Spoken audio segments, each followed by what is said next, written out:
आणि बघा काकू भेटलात मला.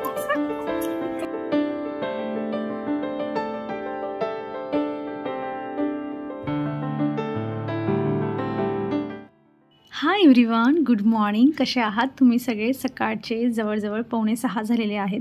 एवढ्या सकाळी जनरली उठणं होत नाही, पण आज गावी जायचं आहे. सगळं सेट झालेलं आहे आणि म्हटलं चला बाल्कनीपासून जे आहे ती व्हिडिओला सुरुवात करूया. इतक्या सकाळी पण इतके छान छान फुलं बघून ना मन अजूनच जास्त प्रसन्न होत असतं. सकाळचे झालेले आहेत 6 वाजलेत आता आणि 6 वाजता जे आहे आम्ही जाण्यासाठी निघतोय. कितीही प्रयत्न केले की 5:30ला निघू, 5:45ला निघू, पण असं कधीच होत नाही. उशीर व्हायचा तर होतोच. हे पण घ्यायचंय, ते पण घ्यायचंय, हे राहिलंय. त्यानंतर पियाची आंघोळ आणि आज तर तिला हेअर वॉश पण करायचा होता. मॅडम गेल्या आहेत आता खाली. म्हणजे माझी बॅग आहे, मी माझ्या हाताने भरली तर मीच खाली गाडीपर्यंत सोडून येईल. तर त्यांना म्हटलं तुम्ही गाडी पार्किंगमधून बाहेर वगैरे काढून ठेवा, तोवर मी आहे ते थोडंफार आवरते आणि तुमच्यासोबत बोलणं पण होईल माझं.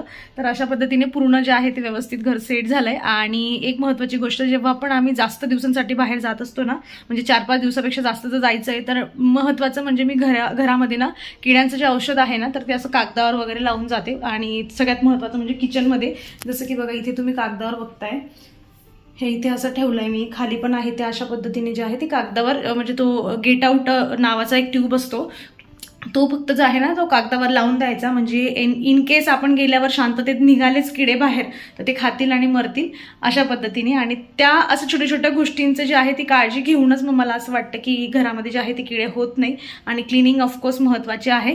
आणि झाडं तर तुम्ही स्टार्टिंगला बघितलेच. मी ह्या विचाराने जे आहे, तर काल माझं भावाशी बोलणं झालं आहे आणि त्याला म्हटलं तू चावी वगैरे काही घ्यायला येऊ नको, ती एक फेरी जी आहे ते माझ्या झाडांसाठी तू कर. आणि जे आहे ॲटलिस्ट त्याने आठवड्यातून 3दा जरी झाडांना पाणी दिलं ना माझ्या, तरी माझे झाडं व्यवस्थित सर्वाईव्ह करून जातील. फक्त जास्त पाणी जे आहे ते त्याने देता कामा नये, कारण झाडं माझे कमी पाण्याने जाणार नाही मला माहिती. कारण जसं वातावरण जे आहे ते चाललंय आता, काल पण थोडा बारीक बारीक पाऊस झाला होता, त्यामुळे पुढचे 1-2 दिवस थोडा पण बारीक पाऊस झाला तर मी दिलेलं पाणी कसंही 3 ते 4 दिवस टिकेल. आणि त्याने जर त्याच्यात पण पाणी देऊन दिलं मग काही जे आहे ते माझं खरं नाही. सो चला, आले आहेत पिया इथे.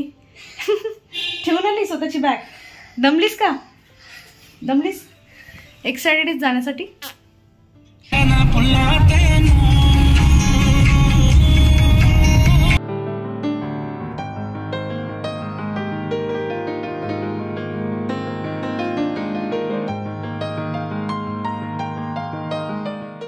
पुढे पुढे बसायचं आहे आम्हाला. आणि आठवण आली की असं पप्पी घ्यायची मम्माची, की मम्मा मागे एकटी बसलीये, राग येत असेल, है ना?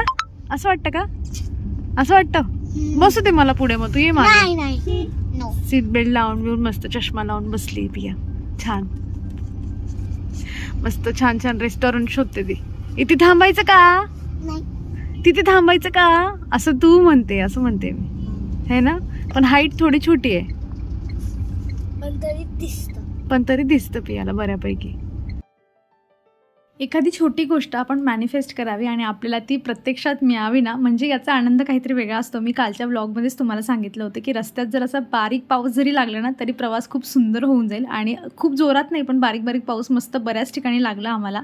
आणि आता आम्ही हे अजिंठा वेरूळच्या जे लेण्या आहेत ना त्या रस्त्याने जात होतो. आणि मला माझी एक सबस्क्रायबर पण मिळाली. आम्ही जिथे जेवायला थांबलो होतो ना, तर त्यांचा छोटासा मुलगा होता, ते पूर्ण फॅमिलीसोबत होते, ते मला मिळालेत आणि खूपच छान वाटलं त्यांना भेटून. आणि त्यानंतर आता अगदी तासभराने आम्ही घरी पोहोचणार आहोत. बघ बरं तुला सापडतं का? हो, तेच फॅनचं बटन बंद.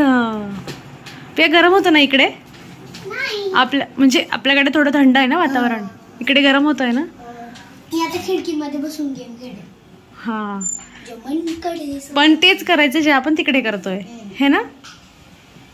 किती म्हणजे असं काय होतं, आपल्या खिडकीमध्ये इतकी जागा नसते ना बसायला जितकी इथं आहे. अच्छा, मला हे बघ तुला किती कटिंग सगळं खाली पण लावली एक कटिंग. हे आपल्याकडे ग्रो होत नाही असं छान. हे बघ ना, हे बघ केवढं. हा ना, आणि आपल्याकडे ग्रो होत नाही ते. हे आपण जसं तसं नेलंय तरी पण ते ग्रो झालं नाहीये. आणि इथे एवढं छान खाली तर टँगल हार्टची. हे बघ, हे बघ, पाणी पण टाकत नसतील पण तरी इतकं छान जगतं इथे सगळं. हा हेच किती जागा आहे मला इथे डॅडाला- स्कूटर चालवायला. डॅडाला- मी बोलत होते मस्त फोल्ड करून माझी अगं स्कूटर आणली. मी काय म्हणते पण डॅडाला किती एक्साइटमेंट होती कधी बघू सोलार कसं लावलंय. पण खालून मोकळं आहे ना हो, त्यामुळे उलट ते शेड सारखं झालंय ना आता. हा. तुम्ही बघा तुमचं सोलार, मी माझ्या कामाचं बघते. चला इतके छान प्लांट्स इतके ग्रो होतात. हे बघा पूर्ण कोरडं खट झालंय, ते काहीच पाणी नाही त्याच्यात. किती डायरेक्ट पूर्ण प्रॉपर असं एखाद्या गार्डन मध्ये, काय गार्डन नाही आपलं काय म्हणतात ग, काय नर्सरी जसं शेप दिलेला असतो ना एखाद्या असे टोपियारी वगैरे, तसं ग्रो झालंय ते मस्त. तुला एक न्यू टेंट हाऊस दाखवते माझं. मी इथून हो ग, मी इथून किती पण कटिंग दिल्या ना तरी मला माहिती आहे एकही ग्रो होणार नाही माझ्याकडून. हे बघ अजून, हे बघ किती कशी माती झाली ती तरी किती छान ग्रो करता येते. तुला माझं न्यू टेंट हाऊस दाखवते या. आज मी तुम्हाला माझं न्यू टेंट हाऊस दाखवते. न्यू टेंट हाऊस, अच्छा याला टेंट हाऊस, मला असं वाटलं तू खाली नेशील म्हटलं.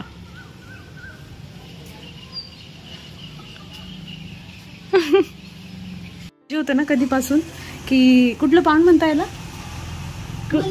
नाही ग कुठलं प्लांट म्हणता याला, काय कसलं तरी पत्ता, नागिनचं पान. नागिनचं, अरे हे तेच आहे ना विळ्याचं पान. अरे हेच आहे विळ्याचं पान.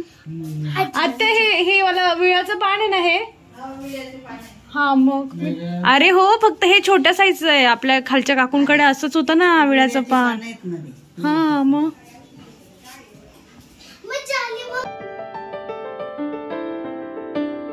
आम्ही सकाळी म्हणजे तरी 4 वाजेपासून मी उठली होती आणि 4 वाजेपासून त्यानंतर तो जो आहे तो बऱ्यापैकी प्रवास, म्हणजे आम्ही 6:15 वाजता इथे पोहोचलो होतो. कारण रस्त्यामध्ये बऱ्यापैकी ट्रॅफिकही लागली, कारण आता सुट्टीचे दिवस चालले होते.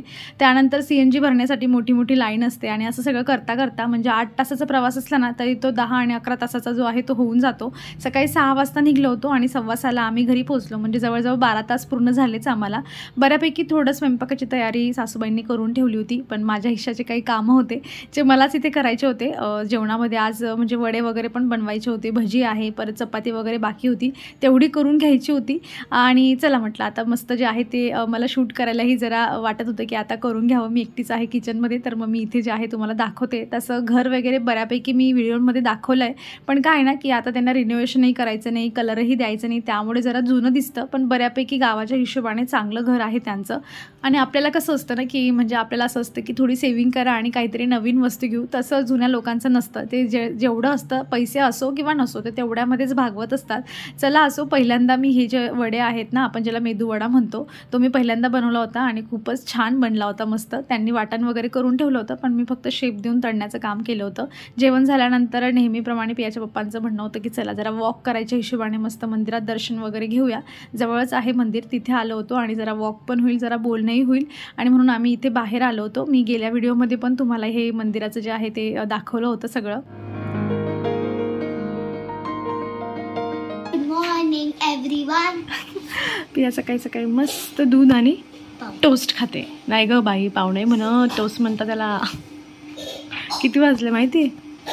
6:30. एवढा लवकर तर पिया रोज झोपलेली असते. कुठे जाणार आपण फिरायला? कुठे जाणार आहे? आनंद सागर, शेगाव. ओके, तर आम्ही आताच फिरायला जाणार आहोत. म्हणजे असं ठरलं आहे आमचं की आनंदसागर शेगाव जाऊया. याच्या मागची एक छोटीशी स्टोरी आहे, ती तुम्हाला आधी सांगते मी. लग्नानंतर ना त्याचे पप्पा असं म्हणत होते की म्हणजे असं डिस्कस चाललं होतं घरामध्ये की आम्ही जातो आनंदसागर शेगाव फिरायला. पण ना असं झालं की तेव्हा मेचा महिना होता आणि मेच्या महिन्यामध्ये खूप ऊन असतं, म्हणजे सगळ्याकडेच ऊन असतं आणि इकडे तर भयंकर ऊन असतं. तर मग सासूबाई म्हणाल्या माझ्या की जाऊ दे आता काही नको जाऊ, तू नंतर जा, थोडं थंड वातावरण झालं तेव्हा. आणि तो नंतर जो आहे तो आज उगवलेला आहे आमचा. सो म्हटलं चला आता मोठं पण आम्ही 8-1 दिवसासाठी आलो आहे, तर म्हटलं 1-2 दिवस जाऊन येऊया तिकडे. इथून 4-1 तासाचा रस्ता आहे फक्त. आणि म्हटलं चला मग, आणि म्हणून आम्ही यांना पण घेऊन चाललो आहे की सगळेजण सोबत जाऊया, थोडा वेगळा एक्सपिरियन्स पण येईल. आनंदसागर जायचं आहे, पहिले शेगाव जायचं आहे, गजानन महाराजांचं दर्शन करायचं आहे, त्यानंतर आनंदसागर जायचं आहे, आणि अजून काही असेल तिथलं तर मग ते फिरायचं आहे. पिया, आर यू एक्साइटेड?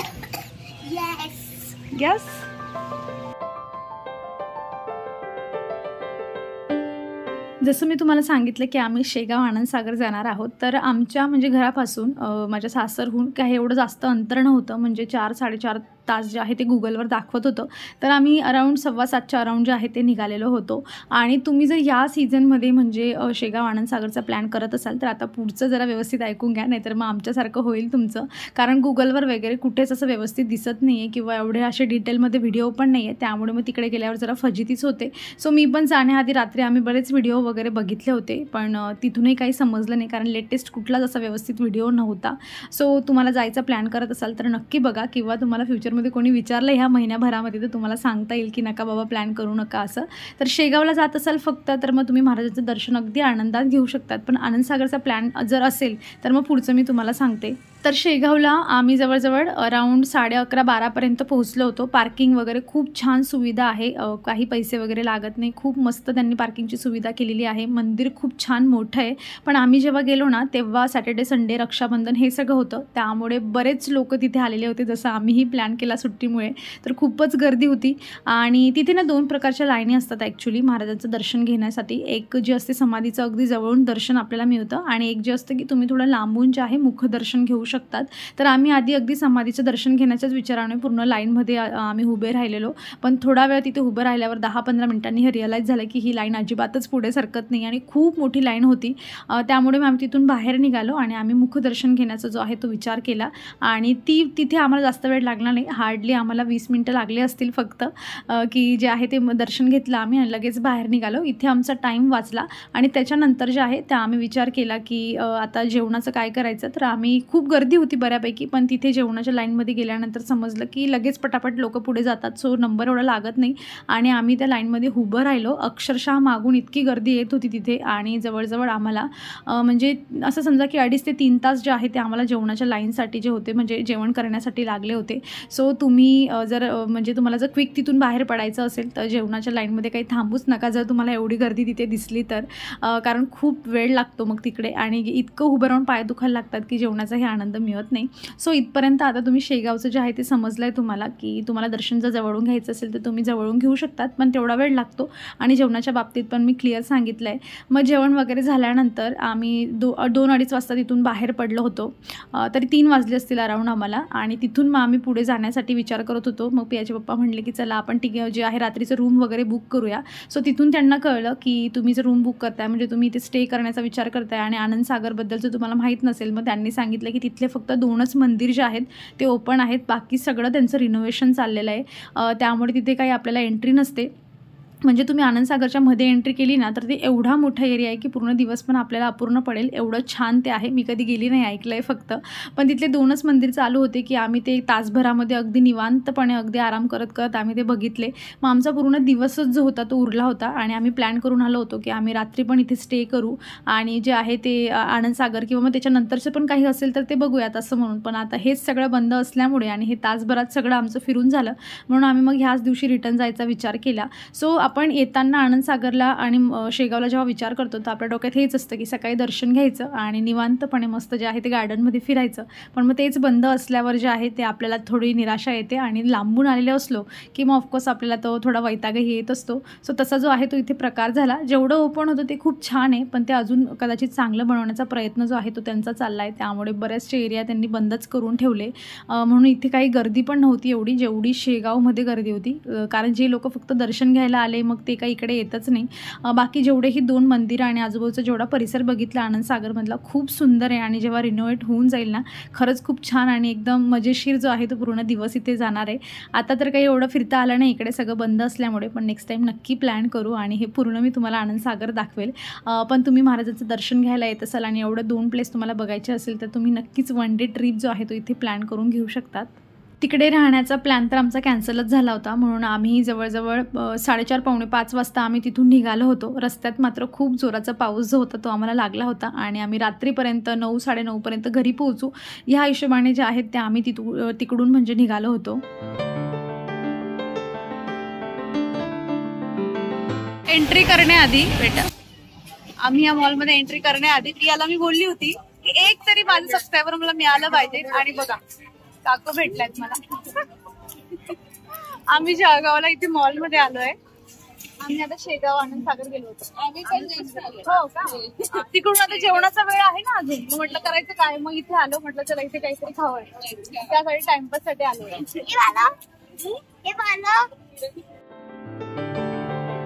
हां, आम्ही शेगाव आनंद सागर फिरून आलेल्याचा नेक्स्ट डे आहे. तर ज्या काकू तुम्ही जरा वेळापूर्वी बघितल्या ना, तर त्या मला मॉलमध्ये मिळाल्या होत्या आणि इतकं छान वाटलं त्यांना भेटून. त्यांची मुलगी होती पण ते काही व्हिडिओमध्ये आले नाहीत. आणि शिवाय म्हणजे आम्ही शेगावला पण जेव्हा मंदिरात दर्शनासाठी गेलो ना, म्हणजे जेव्हा आम्ही प्रसादासाठी लाईनमध्ये थांबलो होतो जेवणासाठी, तेव्हा पण मला वेगवेगळ्या टायमिंगला माझे 3 सबस्क्रायबर भेटलेत आणि त्यांनी तिघांनी एवढं स्पेशल फील करून दिलं. मला खूप छान वाटतं असं, की एवढ्या गर्दीमध्ये कोणी कुणाला ओळखत नसतं, आपल्या जे सभोवतालचे असतात त्यांना सोडून. पण जेव्हा असं अचानक कुणीतरी आपल्याला दुरून लाईनमधून हात देऊन आणि बोलण्याचा प्रयत्न करतो ना, एवढं छान वाटतं की काय सांगावं. आणि हे सगळं जे आहे ते खरंच यूट्यूबमुळे घडतं आहे. आणि बऱ्याच ठिकाणी असं होतं, जसं मॉलमध्ये मला ते मिळाल्यात दोघी मायलेकी आणि त्यानंतर तिकडे मंदिरात पण मिळाले. खूपच छान वाटतं असं.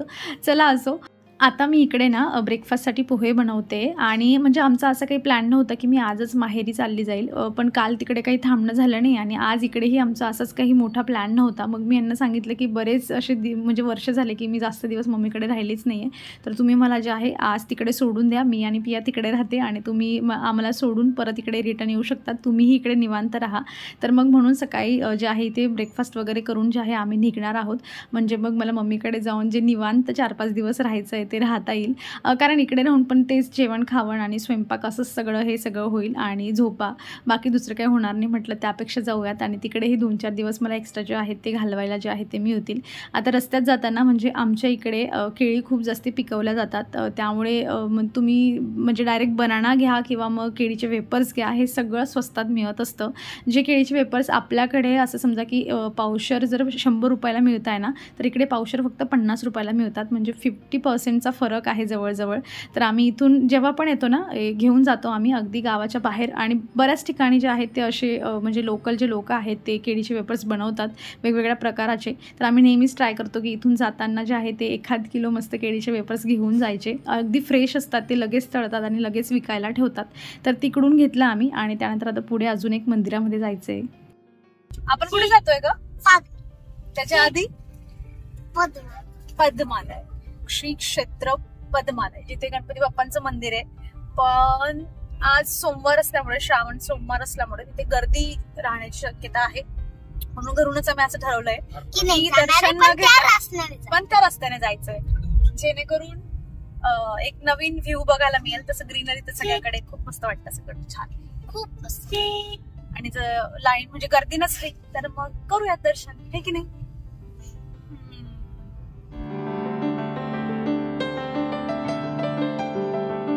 खरंच म्हणजे कुठल्याही रस्त्यावर गेलं ना तरी इतकं छान वाटतं ना, फक्त ह्या झाडांमुळे आणि सगळ्या ग्रीनरीमुळे असं वाटतं की प्रवास हा सुरूच राहायला पाहिजे, इतकं मस्त. आणि त्यातही शहरासारखी ट्रॅफिक नसते, महत्त्वाचं म्हणजे अगदी निवांत आपलीच गाडी असते फक्त.